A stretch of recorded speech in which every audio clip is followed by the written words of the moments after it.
Jen French, the marketing coordinator at 75F, and welcome to another whiteboard session. Today we'll be talking about a tool that you probably use a lot at work, but maybe not for the purpose that we will be exploring. This here is a spec sheet that I made for the latest generation of our central control unit. Looks pretty good, right? The standard software to make this sort of document is Adobe InDesign, which has a ton of precision features and editing power. However, we did not use InDesign to make this document.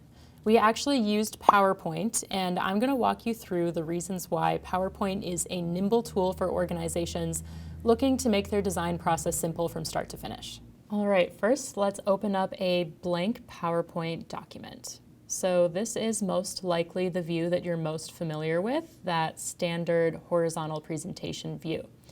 But did you know that you can actually make this vertical and even change the page dimensions? I will show you.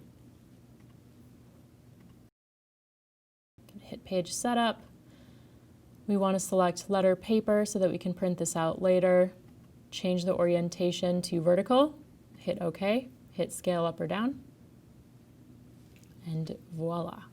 Now we have a layout that looks a little bit more like a piece of printer paper. I'm going to go ahead and build out the spec sheet that I showed you at the start of this presentation as an example. You can see that I've already put my footer at the bottom of this page. This is our standard company footer. If you have your own of that, you can go ahead and insert it at this point. And I'm going to start with a really cool feature called guides. Here, if you right-click, you can go down to guides, and you can either add a vertical or a horizontal guide. I'm going to start out with a vertical guide so that I can get my left-hand margin all set. I want to put it at about the 3 right here. And so now, since I'm copying the design that I've already made, I'm going to go ahead and start with that orange line that we have right here. And you can do that by going over to Shapes and Line, click and drag. And this is not exactly how I want it to look, so I'm going to hover my mouse over this element and double click on it. I'm going to change the color to our brand orange, which isn't set in right now, so I'm just going to select this orange for these purposes. And I'm going to make it fatter. All right, so now I am going to let everyone know what this document is. It's a spec sheet, so I'm going to put that right here. And now I'm going to put in the product title and a little description underneath. And then after all of this, we're going to go in and change the font and the colors so that it fits our brand. All right, now that we have this all figured out, I'm going to readjust so that our spacing is nice. Change the font to our brand, and this looks good. All right, so now I'm going to add in the front page image. I'm going to size this a little bit better. It's just a little bit too teeny tiny. All right, this looks pretty good. Now we are going to put in our features section. It tells us all of the cool things that the central control unit can do. Notice how I'm lining up my text boxes on this line that I've created here so that I know everything has the same margin. Just going to give this a nice dash.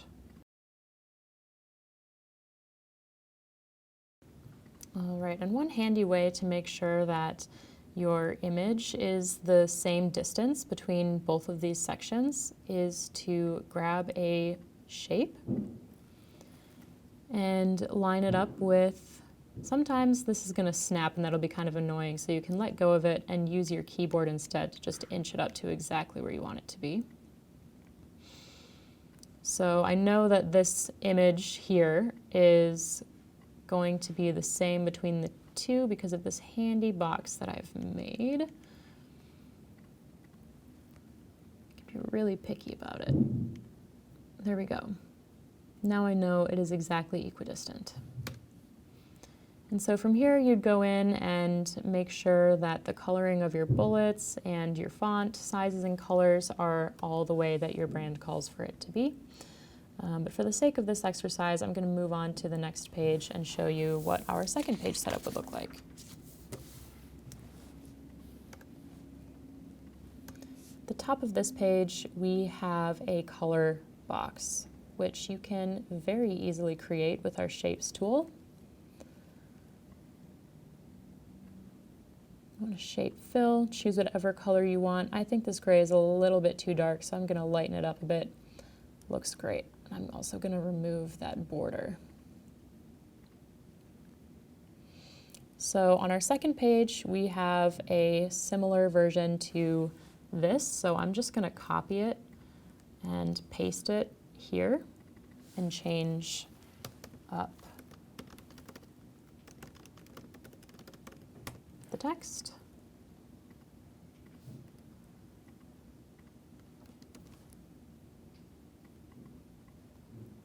Add our product description.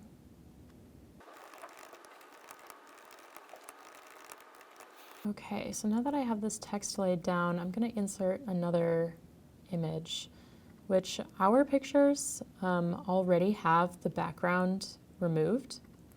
You may run into a situation where you want to use an image on top of a color block like we have here, but there's a background and it doesn't look great, so you want to remove that. Just for example's sake, I'm going to upload an image that has a background and show you how you can remove the background from an image right here in PowerPoint, which is pretty mind-blowing. You don't need Photoshop to do it. Let me show you. Okay, so I'm about to upload the version of a graph that does have a white backdrop. All right, we have a nice chart here about commercial energy usage. All right, so when you select this image, it's mind-blowing how easy this is. Click Remove Background. Keep changes. Wow. And there you have it, folks. If you have something that is a little bit more complicated than this, you are able to edit it a little bit. See here you have mark areas to keep and mark areas to remove. So I'm gonna say that I don't care about office equipment, and so I want to get rid of this whole section. Just click and drag a little bit. So now, there we go. So now when I hit Keep Changes, that part has been removed as well. So you have a lot of flexibility with this tool, and I hope you find it useful. It's been great for us too. All right, okay, cool. Well, I think you've got the process from here on out. Really, the rest of the design is repeating all of the tips that I've already showed you. Just remember that these lines here, you can actually change their direction. So if you're wondering how to get your page looking like this, with all of these lines on the back end here, you would use that technique. Overall, this is an incredibly simple process.